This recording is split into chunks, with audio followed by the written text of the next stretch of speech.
Olá para você que nos acompanha aqui pelas plataformas do portal Foco no Fato. Eu sou a repórter Juliana Batista e nesse momento nós estamos abrindo mais um ano do Política em Foco de 2025 aqui no portal Foco no Fato. Nós vamos entrevistar hoje um vereador que está no seu segundo mandato na Câmara Municipal de Manaus.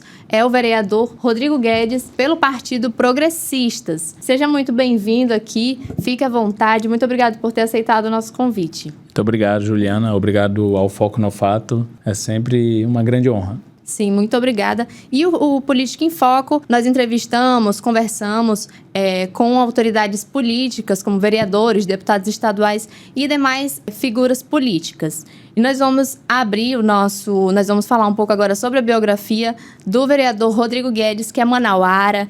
Ele também é bacharel em Direito e especialista em Gestão Pública pela Universidade Federal do Amazonas, UFAM. Ele foi eleito ao cargo de vereador no primeiro mandato com quase 5 mil votos e no pleito de 2020. E também ele acumula uma vasta experiência política por mais de 10 anos, não é isso, vereador? Eu estive na Prefeitura de Manaus acho que, salvo engano, 10 anos. Na verdade, eu entrei na Prefeitura como estagiário em 2006. E aí tive alguns outros cargos. Em 2010 eu tinha 23 anos. Eu fui nomeado pelo Negão, né, pelo amazonino, subsecretário de Juventude. E depois, quando o ex-prefeito Arthur Vigílio Neto ganhou a eleição, assumiu como prefeito, eu continuei e aí depois fui subsecretário da Secretaria de Juventude, Esporte e Lazer, depois fui secretário do Procon Manaus e aí depois assumi como vereador, né, já eleito em 2020. Então tem bastante experiência, né? Isso. Bem para você que nos acompanha aqui pelas plataformas do Foco no Fato, você vai poder acompanhar essa transmissão pelo Facebook e também pelo nosso YouTube, o nosso canal. Para você que não é inscrito, pode se inscrever e também nos seguir pelo Facebook para você poder acompanhar esse conteúdo que a gente está produzindo para você. Bem, vamos lá, vereador, para a gente abrir essa entrevista, para a gente abrir esse bate-papo, eu queria que o senhor falasse sobre a sua reeleição, né? Foram quase 13 mil votos que o senhor conquistou no ano passado, no pleito de 2024, e se o senhor vai concorrer a algum cargo nas eleições de 2026, quais são os seus objetivos? Olha só, Juliana, no ano passado, na eleição, eu tive essa grande honra em, primeiramente, ter sido reeleito e também com uma votação bem expressiva, né? Até porque eu não tenho máquina política, eu não tenho parentes políticos. Se você olhar na política hoje, boa parte é parente de alguém, né? Boa parte dos vereadores são parentes de deputados, ex-deputados, ex-prefeitos, e aí logicamente que tem uma força enorme por trás, né? Eu não sou parente de nenhum político, eu não sou apadrinhado especificamente por algum político e tudo mais. Lógico que eu tenho relações políticas, como a gente tem que ter, né? Eu tenho um trabalho de aproximação política, mas eu não sou, digamos assim, apadrinhado. Eu sou afiliado político de fulano. Então é muito mais difícil, Ju. Para uma reeleição, né? Para uma eleição e para uma reeleição. Porque quando você tem, por exemplo, papai é deputado.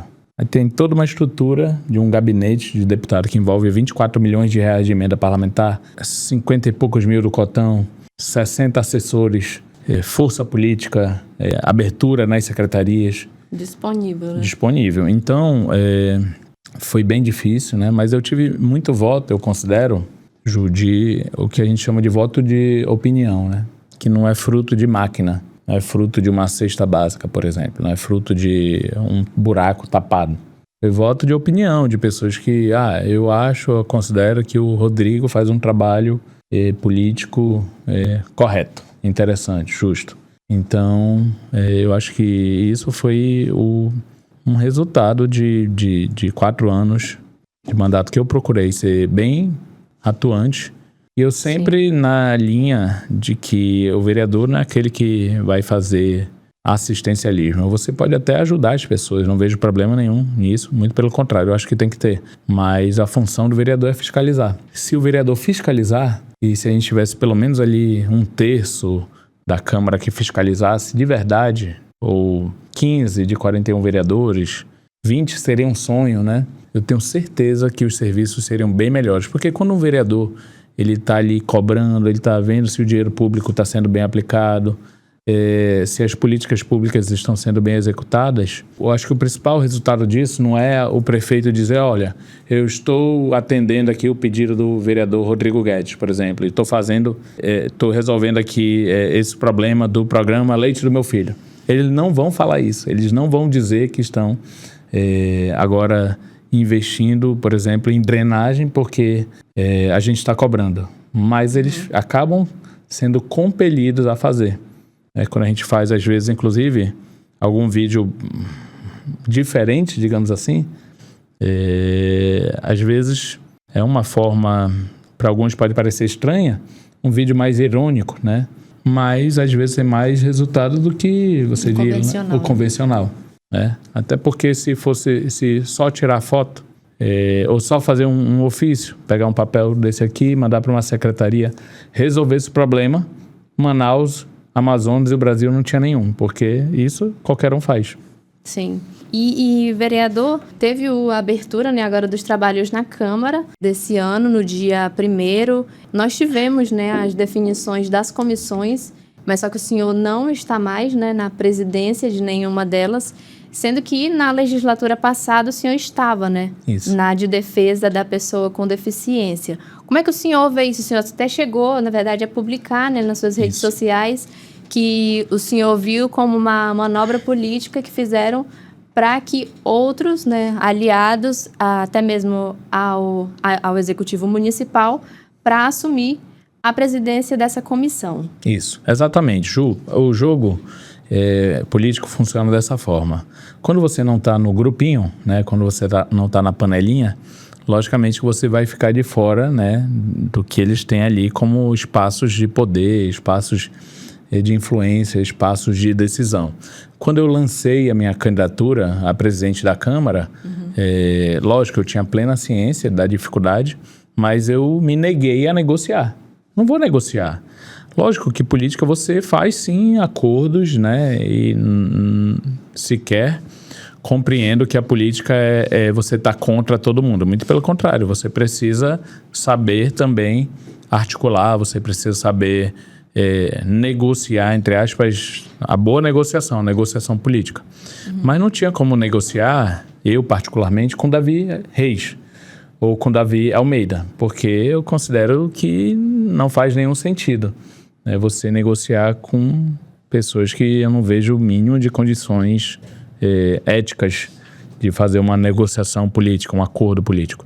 Então eu tinha plena ciência de que teria consequências. Uma delas, lógico, eu saberia de forma muito clara que seria a perda das comissões. Eu não achei que eu sendo candidato contra o Davi Reis e contra os outros vereadores que estavam lá com ele, que eles posteriormente iam dizer, não, tá tudo bem, não tem problema não, tu ter sido candidato, tu ter cobrado a gente, tu ter denunciado, tu ter dito que isso era uma manobra política nefasta, né? Essa negociação política. Então, eu tinha plena ciência. E aconteceu, né? Depois se confirmou que... Você chegou a falar, né? Nesse mesmo vídeo, né? Eu tinha plena ciência de que aconteceria isso. É ruim, porque você perde um espaço de atuação política, né? Uma legitimidade mais forte para atuar em determinada causa. Mas imagina... eu vou fazer acordo com o Davi Reis porque eu quero uma comissão. Você já está, a meu ver, fazendo errado. E aí, eu não tenho nada contra o Davi Reis, mas, por exemplo, se fosse um acordo com o Jefferson Pérez, aí beleza. Aí eu entendo que cabe, porque é uma pessoa que tem uma história de vida e uma atuação política, que teve, logicamente, no passado, né, já faleceu. Sim. Ilibada, reconhecida. Aí beleza, faz parte. Agora, se for por isso, eu vou fazer acordo político com... e aqui nem estou fazendo essa comparação por si só, tá? Mas dizendo um caso bem esdrúxulo, né? Para exemplificar. Com Chiquinho Brazão, que está ali sendo acusado da morte da Marielle. Vou dar um exemplo bem bizarro, né? Lógico. Extremo, na verdade. Então, não estava disposto a qualquer tipo de negociação moral ou imoral. Não vejo negociação moral nesse caso. Por qualquer motivo que seja, sobre algo por dentro, por fora, por comissão, por cargo, por outro interesse, eventualmente espúrio. E aí eu nem cogitei, na verdade, apoiar o Davi Reis. Eu considero particularmente, uma opinião minha, que quem já começou assim, já começou errado. Agora a gente vai falar sobre um outro assunto, uma outra temática que também teve grande repercussão, né, e ainda está tendo com relação ao aumento da passagem de ônibus de R$ 4,50 para R$ 5,00. Isso ainda está em negociação, né, com o Poder Judiciário, da Prefeitura com o Judiciário daqui do Estado. Como é que o senhor vê isso? Olha, eu vi que ontem teve uma decisão do STJ de que a passagem, por enquanto, ainda não vai aumentar, né? Sim. Tá ainda ali no preço, suspenderam de R$ 4,50. Eu sei muito bem, e eu não seria, como é que eu posso dizer, demagogo em dizer que uma passagem de ônibus nunca vai poder aumentar. Porque os custos sobem. O que se contesta, acima de tudo, primeiro, é a falta de transparência. Eu não consigo saber, por exemplo, sendo vereador, cadê a planilha do transporte coletivo? O que compõe? Qual é a receita? Quais são as despesas? Se eu soubesse disso de forma transparente, pelo menos a gente já tinha aí uma publicidade, informação do que se está movimentando no sistema do transporte coletivo. Agora já é um ponto, não tem. Segundo, os ônibus, a qualidade dos ônibus, né? O prefeito volta e meia faz um anúncio de ônibus novos, mas ainda tem muito ônibus velho rodando. Só para você ter uma ideia, a Câmara aprovou um projeto de lei de iniciativa do prefeito que tirou a idade máxima permitida de circulação de cada ônibus de 10 anos. Antes, até ter sido aprovado em 2023, salvo engano, um ônibus não podia rodar se tivesse mais de 10 anos de fabricação. Acabava que tinha-se ônibus na prática que rodava tendo mais de 10 anos, mas não podia. Então, pelo menos você como cidadã, como imprensa também, o Ministério Público, o Tribunal de Contas podiam, né, logicamente, cobrar, né, que se renovasse a frota. Com essa legislação que foi aprovada, lógico, com o meu voto contrário, hoje pode ter ônibus rodando aí tranquilamente, legalmente, com 15, 16 anos como tem. Então já é um fator, né? Por que você está sucateando de alguma forma a frota? Por que não mantém ali uma exigência de uma renovação que seja satisfatória? É visto que o município tem, né? Orçamento para isso. Orçamento para isso. Então, eu acho que, primeiro, para o prefeito exigir esse aumento, esse reajuste, ele tinha que cumprir, inclusive, o termo de ajustamento de gestão, de conduta, que fez com o Ministério Público para renovar a frota do transporte coletivo. Então, acho que falta ali elementos essenciais para o prefeito conceder esse reajuste. Inclusive, essa questão da renovação da frota foi colocada na reunião, né? Entre Exatamente. A Prefeitura, o IMU e o Judiciário. Eu tive, por exemplo... um dos requisitos, né? Eu participei da audiência no Judiciário, participei, logicamente, de forma remota, mas tive a oportunidade de fala e de me pronunciar também. Então, eu falei com a promotora que está responsável pelo caso, que é a promotora Sheila Andrade, quando a Prefeitura fez uma proposta de escalonamento de R$ 4,50, R$ 5 e R$ 6,00, que seria R$ 6,00 para quem usa ali o Vale Transporte das empresas, né? As empresas pagariam. Eu fui totalmente contra, né, isso. Primeiro que ia ser melhor para a Prefeitura, para o Sinetran, porque quem mais usa são as empresas que pagam o Vale, eles adquirem o Vale Transporte, né? Ninguém usa ônibus para passear. Então, hoje, a maioria das pessoas que usam, logicamente, o ônibus são, óbvio, quem não tem um transporte individual, ou moto, ou carro, e são funcionários, a maioria, alguns, lógico, alguns não, uma quantidade que são autônomos, mas também funcionários do comércio, né? De modo geral, né? De modo geral. Então, encareceria para o setor comercial. Alguém pode pensar assim, mas aí é para o patrão. Tá, mas o patrão iria repassar para o consumidor nos preços. Sim. Então, eu tive essa conversa com a promotora, ela entendeu e concordou sobre isso. Aí foi quando depois o Ministério Público e a Justiça também não quiseram aceitar esse acordo com a Prefeitura. E aí eu acho que o Ministério Público não tem que fazer acordo com a Prefeitura, a não ser que a Prefeitura cumprisse o que ela ainda não cumpriu de renovação de frota. Se ela dissesse assim, tá bom, quantos ônibus novos estão faltando? 200? Tá, beleza. Vou resolver e aí você concede. Não estou dizendo que eu acho bom não o reajuste. É hipocrisia achar que também nunca vai, e demagogia, né? Nunca vai aumentar, vai ficar congelado. Questionamento pela falta da transparência. Da transparência, Então acho que tem que investir no transporte coletivo. É a única solução para a gente melhorar a mobilidade urbana da nossa cidade, que está caótica.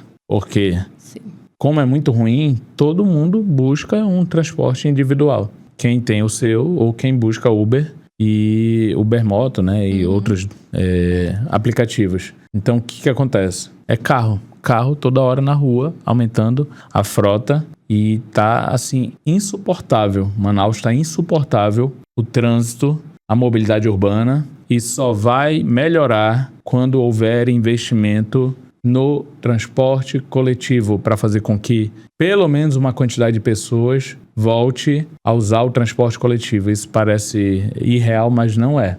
E aí, quando se fala em transporte coletivo, não é só renovar frotas. São paradas de ônibus novas, sistemas mais racionais. Sistemas de segurança, né? Segurança, gestão. A pessoa não vai de ônibus porque tem medo de ser assaltada. E o risco é real.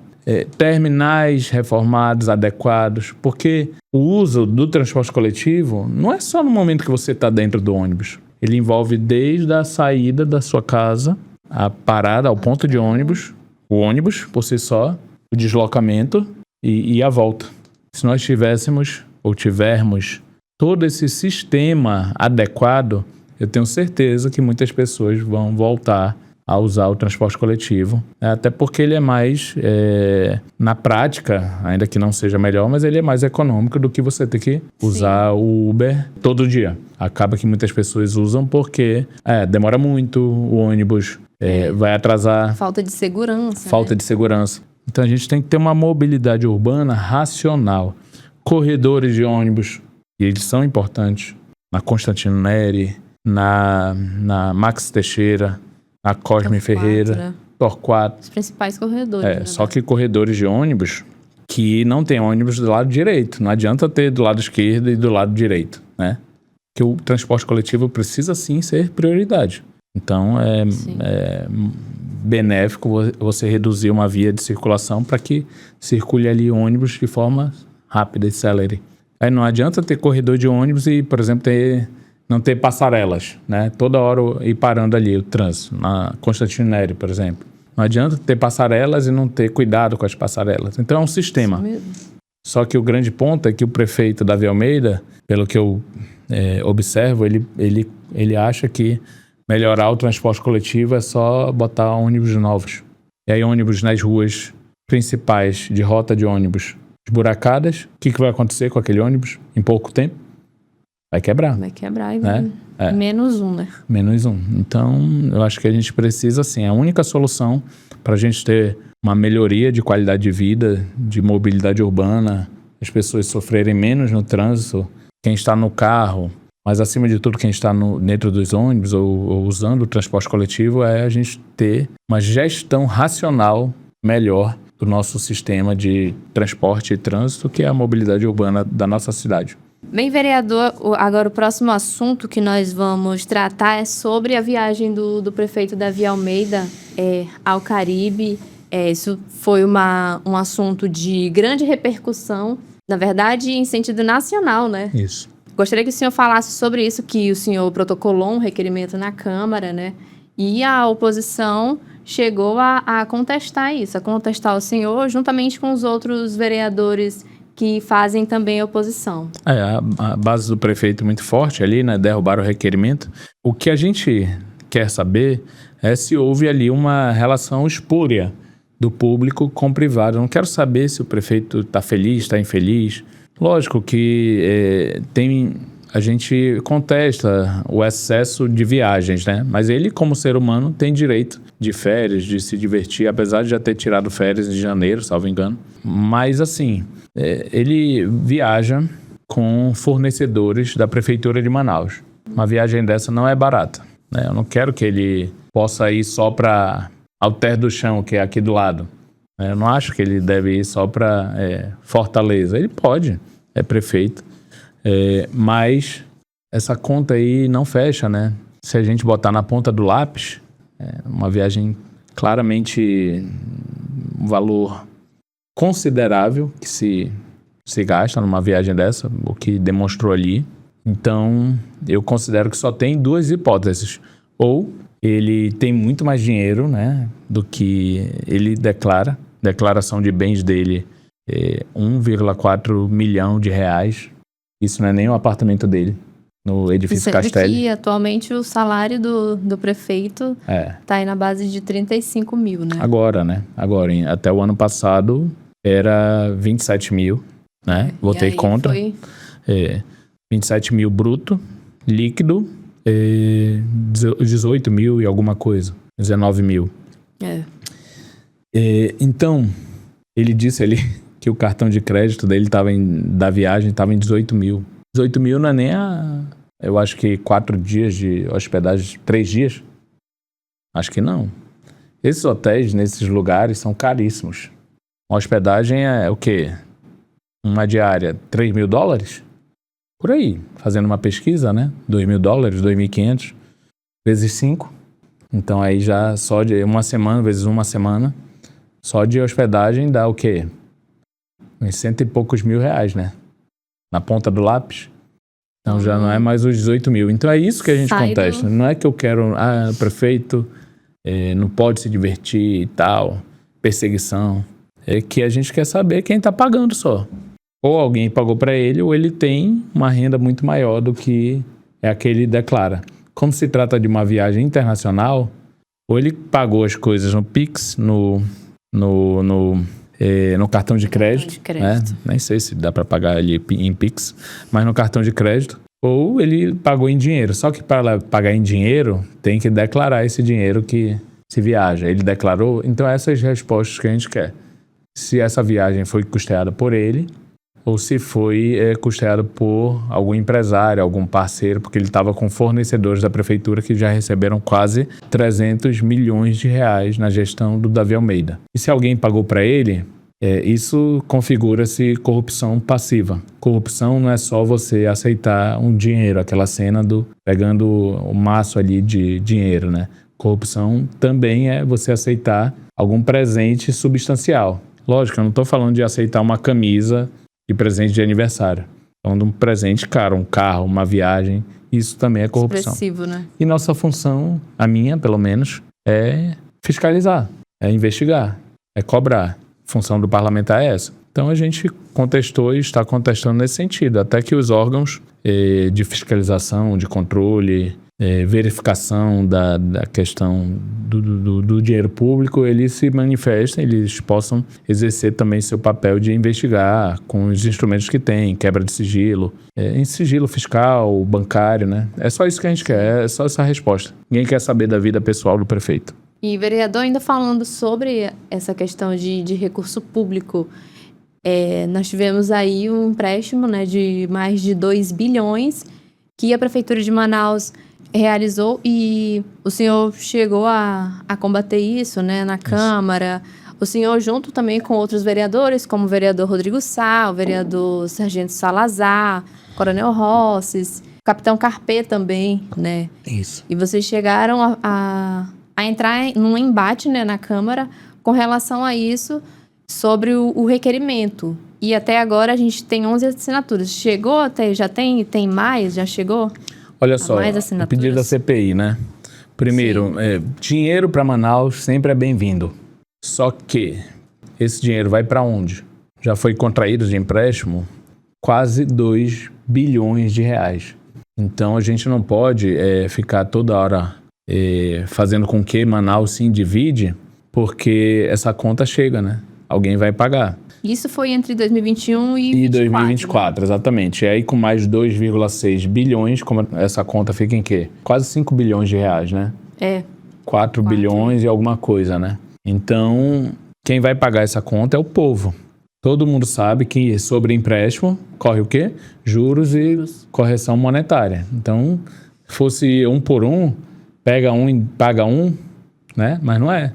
Empréstimo você vai pagar. Se você pegou, digamos assim, 4 bilhões e meio de empréstimo, você vai pagar 6 e alguma coisa, 7, ou até mais talvez. Então sai caro para a população. Só que quando ele fez quase 2 bilhões, ele contraiu de empréstimo, e a gente não sabe o que aconteceu com esse dinheiro, a gente não vê o resultado, e aí já temos um problema. Porque se ele dissesse, olha, tá aqui, ó, eu peguei 1,7 bilhão de empréstimo, mas tá aqui, ó, eu fiz essas obras de encostas, essas obras de dragagem, eu fiz esse viaduto ABCD, reformei os terminais, construí 20 UBSs, 30 creches. Aí você diz assim, não, beleza, né? Tá sendo útil para a população. Mas quando você não sabe o resultado, da minha parte, só cabe cobrar e saber o que está acontecendo com esse dinheiro, o que foi feito com esse dinheiro, por isso que o pedido de criação da CPI. E também que essa pressão faça o mais importante, que é resultar de que o prefeito use o dinheiro de forma correta. Como eu já lhe falei, o resultado da fiscalização, até de quando a imprensa noticia, ele não aparece assim, olha, eu estou fazendo isso porque o Foco no Fato denunciou. Eles não vão dizer isso. Mas sem ninguém cobrando, fiscalizando, vigilante, denunciando, e aí os problemas vão ser absurdamente maiores. Aí o roubo, a corrupção, mau uso do dinheiro público, ele vai ser estratosfericamente maior. Então, essa função que a gente executa de parlamentar é muito semelhante ao que a imprensa deve fazer, né? Que é estar ali fiscalizando, sabendo o que aconteceu, cobrindo um escândalo, por exemplo, exigindo respostas. Né? Então, ainda faltam aí Faltam 3 assinaturas. Faltam, né? 3. E aí não é fácil. A base, o prefeito age diretamente nisso. Com certeza, mais do que absoluto, ele não diz assim, não, deixa aí, vai. Quem quiser assinar, ele vai agindo fortemente. Pressão, oferecendo coisas. Ó. Aí eu não posso dizer se essas coisas são lícitas ou ilícitas, mas pode envolver uma série de situações. Olha, quem não assinar, eu vou deixar aí 5 campos para reformar. Eu vou liberar também 300 cestas básicas, tudo é possível. Tudo. É o poder da máquina, né? E até coisas ilegais. É possível. Eu estou dizendo que existe? Não. Mas eu estou dizendo que não existe? Não estou dizendo. Pode muito bem existir. As pessoas acham que tem. Então, é muita pressão sobre a base, pressão assim, no sentido de ofertas, de toda, né, forma para não assinar. Então, essa é a única explicação, eu entendo, para um vereador não assinar uma CPI que visa apenas uma resposta de onde foi gasto o dinheiro público. Vereador, recentemente a gente teve, ainda falando sobre a Câmara, né, bem especificamente sobre a Câmara, com relação aos embates, né, que o senhor chegou a ter com 2 vereadores, né, nessa semana. Começou com o vereador Aldenor Lima, na terça-feira, e aí chegou a ter, né, a coletiva que o senhor chegou a marcar, a publicar nas suas redes sociais, convocando a imprensa para estar lá na sede da Polícia Federal. Isso. E aí, em contrapartida, a deputada estadual Joana D'Arc chegou também a convocar essa coletiva no mesmo horário, né? Na sede da Polícia Federal. E o senhor chegou a ter um embate ontem com o vereador Aldenor Lima, o esposo dela, e também com o vereador Eduardo Alfaia, que é líder do prefeito na casa, né? Isso. Como é que foi essa questão, esse embate, né? Olha, resumidamente... Foi algo de grande repercussão, inclusive. Resumidamente... Tudo começou quando ele estava concedendo uma entrevista E ele estava falando ali na entrevista que, olha, eu publiquei um vídeo sobre isso ontem nas minhas redes sociais. Ele estava falando que esse pedido de empréstimo, ele visava investigar os 2,6 bilhões de reais que já foram autorizados pela Câmara, mas ainda não foi contraído de empréstimo. Foi aquela votação de 2 semanas atrás, que foi votado lá e o prefeito conseguiu aprovar o pedido de empréstimo, né? Então, quando eu ouvi falando isso, eu não estava ali atrás do vereador. Eu estava saindo da Câmara, onde nós saímos. Né? Você já foi lá, sai ali por aquele hall, né? Depois do plenário, atrás do plenário, sai por ali. Quando eu vi ele falando aquilo e eu ouvi ele falando aquilo, eu falei, opa, peraí. Tem uma coisa aqui que não está batendo. Isso não é verdade, de dizer que eu estava apresentando um pedido de CPI por empréstimos que ainda não foram contraídos. Eu pedi imediatamente o requerimento, estava ali com a minha assessora, e eu falei, olha, quando ele terminou a entrevista, eu falei, olha, vereador, o pedido, foi na frente das câmeras, né? O pedido de CPI não diz respeito ao empréstimo que ainda não foi contraído, diz respeito aos quase 2 bilhões de reais que foram da gestão passada. E aí ele tentou ali argumentar, né? Falou, mas por que você não pediu antes? Eu falei, olha, eu apresentei requerimento, você votou contra, pra gente saber onde é que foi gasto. Apresentei também na gestão passada denúncia no Ministério Público, denúncia no Tribunal de Contas e vários pronunciamentos, vários requerimentos também. E aí nada foi resolvido, fui tentar a CPI, que é um instrumento do parlamento. E aí ele, depois disso e outros motivos, e aí foi quando ele falou, não vou assinar a CPI do Rodrigo Guedes. Eu acho que você chegou a ver esse vídeo, né? Sim. Eu falei, a CPI não é do Rodrigo Guedes, a CPI é da Câmara. E aí ele insistindo, ele falou, você tem um processo contra você na Polícia Federal, não sei se você viu esse vídeo. Sim. De que você fez fake news contra meu filho. Aí ele jogou baixo, né? Primeiro que ele mentiu.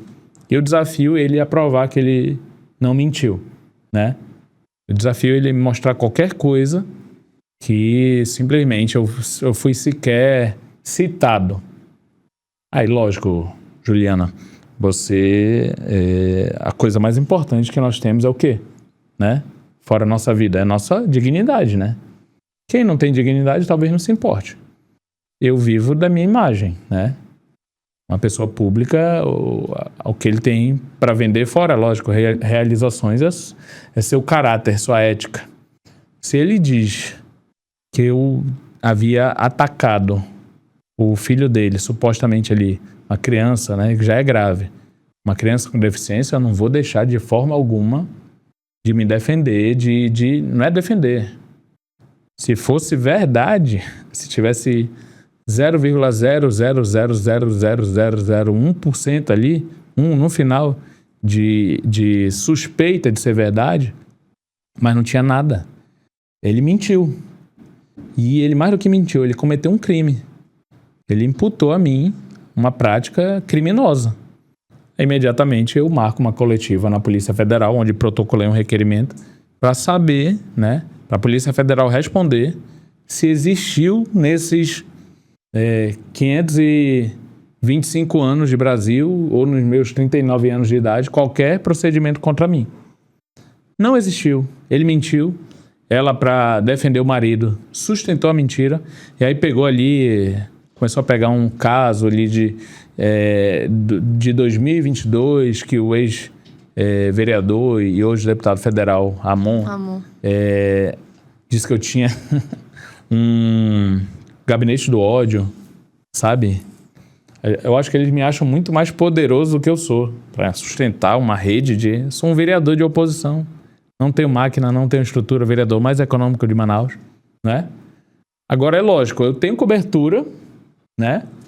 De blogs, de portais, porque o Foco no Fato, por exemplo, é um que toda a vida cobriu várias ações do vereador Rodrigo Guedes. Quanto que o vereador Rodrigo Guedes deu pro Foco no Fato? Né? Nada. 0 centavos. Então, por que cobriu? Eu estava pagando? Não. É porque, enfim, quando você tem uma linha, quando você faz uma um trabalho, você vai ter uma cobertura. E aí, eu desafiei eles, os dois, na verdade, a provar qualquer coisa, a mostrar qualquer indício de que seria verdade isso daí. E aí foi quando chegou num fato ali que ela moveu um processo contra uma pessoa, um dono de uma agência de publicidade, Luiz Brasil, para ela tentar vincular, né, o meu nome com o caso ali que aconteceu. Em 2022, né? Em 2022, porque o Luiz Brasil, ele tinha uma página, né, nas redes sociais, um portal, que esse portal disse que ela usava, né, o filho politicamente, por ele ser PCD e tudo mais. Eu discordo de colocar uma criança numa situação dessa, independente de qualquer coisa. E aí, ela entrou com uma ação eleitoral contra o Luiz Brasil, né? E ele teve que pagar uma multa no valor de 10 mil, tá? O Luiz Brasil, ele prestou até junho, isso foi em setembro de 2022. O Luiz Brasil prestou serviços para mim até junho de 2022. Não prestou nenhum mais. Então, me dou bem com ele e tudo mais, mas não prestou mais serviço comigo. Só que, o grande ponto, ele prestava serviço para dezenas de outros políticos também. E ela mirou em mim. Só que a gente pega na mentira quando a gente começa a ligar, né, os pontinhos. Por que em 3 anos, quase, ela nunca falou sobre o assunto? Ela continuou falando comigo, né? Lógico, alguns meses depois. Ela nunca falou sobre o assunto. E aí, de repente, porque o Aldenor falou besteira ali, ela, pela primeira vez, quase 3 anos depois, ela veio atribuir a mim. Ora, ela tirou foto comigo depois, na situação lá da Filó, da Capivara. Ela nunca mandou uma mensagem para mim, reclamando de eu ter sido suposto autor. Ela esteve em ambiente comigo, nunca falou absolutamente nada sobre o assunto. E aí, 3 anos depois, né, porque ele falou, ela vai sustentar ali a mentira dele. No fundo, ela e ele sabem que simplesmente não é verdade, que é mentira. Ele falou, ele fez besteira, ele é uma pessoa inexperiente, para mim, claramente descontrolado, né? Acho que as atitudes dele estão falando por si só. Por quê? Falou ontem que não ia me bater, né, me agredir, porque eu estava com a gravata de onça, né? E aí ela, como esposa, acho que falou ali mais alto o lado da mulher e não a racionalidade. A mulher esposa, né? E aí comprou a briga para não deixar ele sozinho nessa história. Mas ela sabe, no fundo. Ela sabe que nunca, em nenhum momento, ela sequer atribuiu a mim, né? Senão ela tinha mandado ali uma mensagem, uma conversa, feito um post, ou entrado contra mim, num processo contra mim. Olha, se alguém falar da minha filha, Juliana, Deus o livre. Deus o livre. Meu irmão, é processo na hora. Processo na hora. Aí ela ia deixar o vereador Rodrigo Guedes falar do filho dela, que mais do que uma criança, mais do que um filho, é uma pessoa com deficiência. Então ela sabe que fez besteira, que ele fez besteira, depois ela tentou sustentar, só que não tem nada que ligue a mim. Nada. Ela forçou uma barra, ela tentou ali, junto com ele, fazer uma forçação de barra para tentar me vincular. Depois falou que eu tinha dito que ela teve o filho num hospital privado. Só que eu comentei uma enquete do Amazonas 1, que a enquete não tinha absolutamente nada a ver com a deputada Joana D'Arc. A enquete fazia a seguinte pergunta: você acha que políticos deveriam usar o SUS? Eu respondi lá. Só que não era a imagem dela. E aí, numa outra matéria, pegaram meu comentário ali, que não era... Essa matéria falava da Joana D'Arc, mas meu comentário foi de outro... E aí, ela disse que eu cometi ali violência de gênero política. Ou seja, sempre forçando a barra para me colocar, né? Porque o homem que agride física ou... moralmente uma mulher. Moralmente, psicologicamente. Qual é a visão que a sociedade vai ter sobre esse homem? A pior possível, né? Aí, o que eles tentaram botar? que não deu certo. Pode até, infelizmente, algum quantitativo acreditar. Mas, felizmente, a grande maioria da população não embarcou. Me colocar como um agressor de criança PCD e de mulher. Não deu certo. Não vai dar certo. Eu gostaria muito que eles pedissem desculpa. Mas eu acho que eles não vão pedir, infelizmente. E o senhor também chegou a ter um embate com o Eduardo Alfaia, né? O Eduardo Alfaia é o líder do prefeito, né? E aí ele sempre vai ficar naquela, né? Agora, o que mais magoou no caso dela é o fato dela saber que nunca teve nada a ver e ela ter sustentado isso. Ela não precisava disso.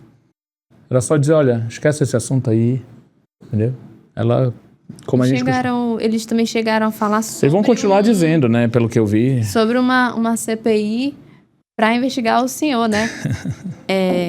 Pode investigar. Chegaram a falar isso, né? Eu mesmo falei para ele, fiz um vídeo dizendo que eu seria o primeiro a assinar, né, essa CPI. Pode investigar. Pode investigar. E ele não chegou a assinar, né? Ele não assinou nem a CPI, dos empréstimos e nem apresentou a CPI do Rodrigo Guedes. Queria que ele apresentasse. Eu sou o vereador mais econômico de Manaus. Pode investigar tudo da minha verba de gabinete, do meu cotão, que eu uso. Eu sou o que menos usa, mas uso.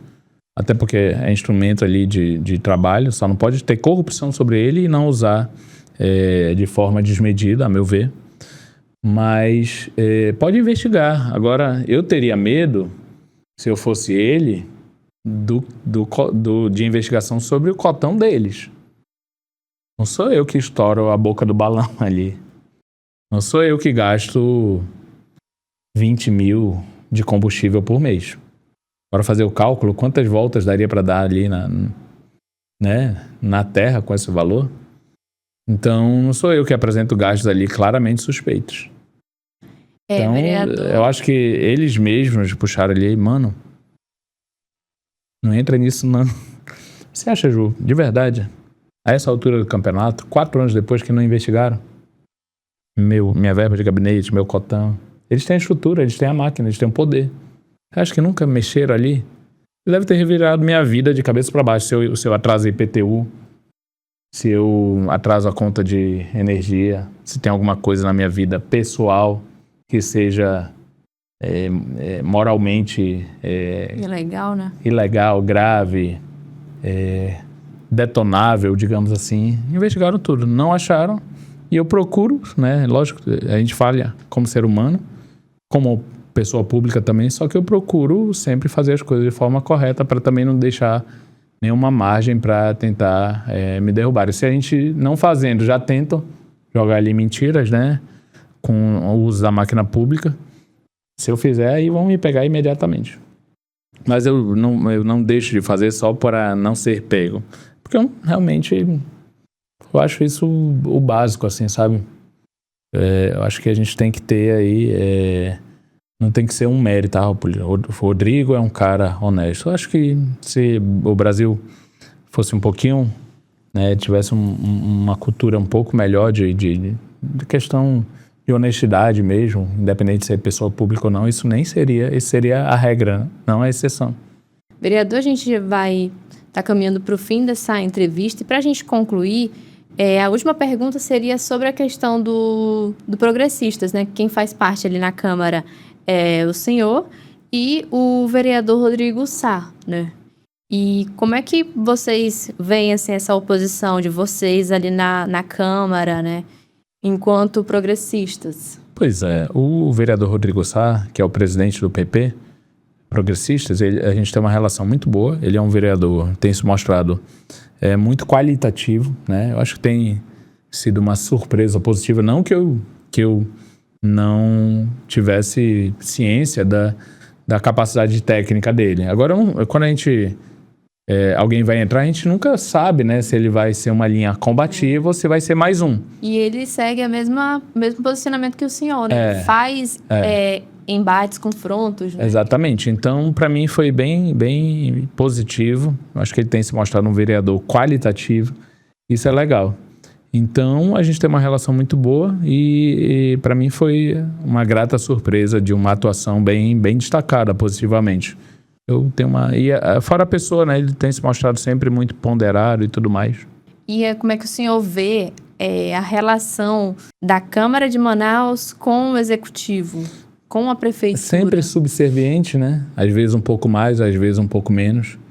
E eu não vou estar nessa base aliada. Não quero, não quis na outra eleição, no outro mandato. Já entrei de forma independente, né? Acho que não teve aí alguém para dizer, olha, o Rodrigo votou essa coisa absurda, essa imoralidade, né? Eu procurei desde o início estar fiscalizando, porque, repito, se a gente tivesse 10 ou 15 fiscalizando mesmo, tinha ter menos denúncia de corrupção, os gestores eles iam ficar mais... Opa, peraí, tem gente de olho, não dá para fazer qualquer coisa. Mas quando a gente tem pouquíssimos, lógico que vai ter menos gente denunciando infraestrutura caótica, vai ter menos gente denunciando UBS lotada, deficitária de servidores, vai ter menos gente denunciando problemas da educação, da mobilidade urbana. Então perde, né? Porque o vereador da base, eu vou falar uma coisa aqui muito direta, né? Não pense que ele tem liberdade para cobrar, para denunciar, não. Ele tem liberdade ali para fazer um pedido pelo WhatsApp. Agora, para fazer uma cobrança, ele não tem. Se ele fizer, é guilhotina nele. Ele sai da base, tiram ele da base. Se ele fizer um discurso, uma denúncia, ele tem que ficar caladinho. Vereador da base tem que ficar caladinho. É isso. O jogo é assim. Se fizer uma fala ali, uma cobrança, uma denúncia mais grave, ele pode pedir aqui, ô secretário, está aberto um buraco aqui, pode resolver para mim. É a única coisa que resta para ele. Aí ele tem cesta básica, ele tem cargos comissionados, ele, na prefeitura, é a realidade, é o famoso toma lá da cá. Então isso quem perde é a população, porque se tiver uma UBS com problema, ele não vai falar. Vai ter que ficar caladinho. Essa é a regra. Isso não está escrito. Essa é a realidade. Na prática, né? É a prática. E, vereador, a última pergunta, como é que o senhor vê também essa questão como é que o senhor avalia essa questão da oposição ter aumentado na Câmara? Ainda é muito, muito baixo, né, com relação à quantidade de vereadores que nós temos, que são 41 vereadores, né, Sim. nessa legislatura, só que agora aumentou, né? No início, em 2021 e 2022, éramos 2, né? Eu e o Amon. E aí depois veio alguns outros, Carpê, né? Alemão. A gente fazia uma oposição, nem chamo de oposição, mas uma linha de trabalho, eu acho que correta.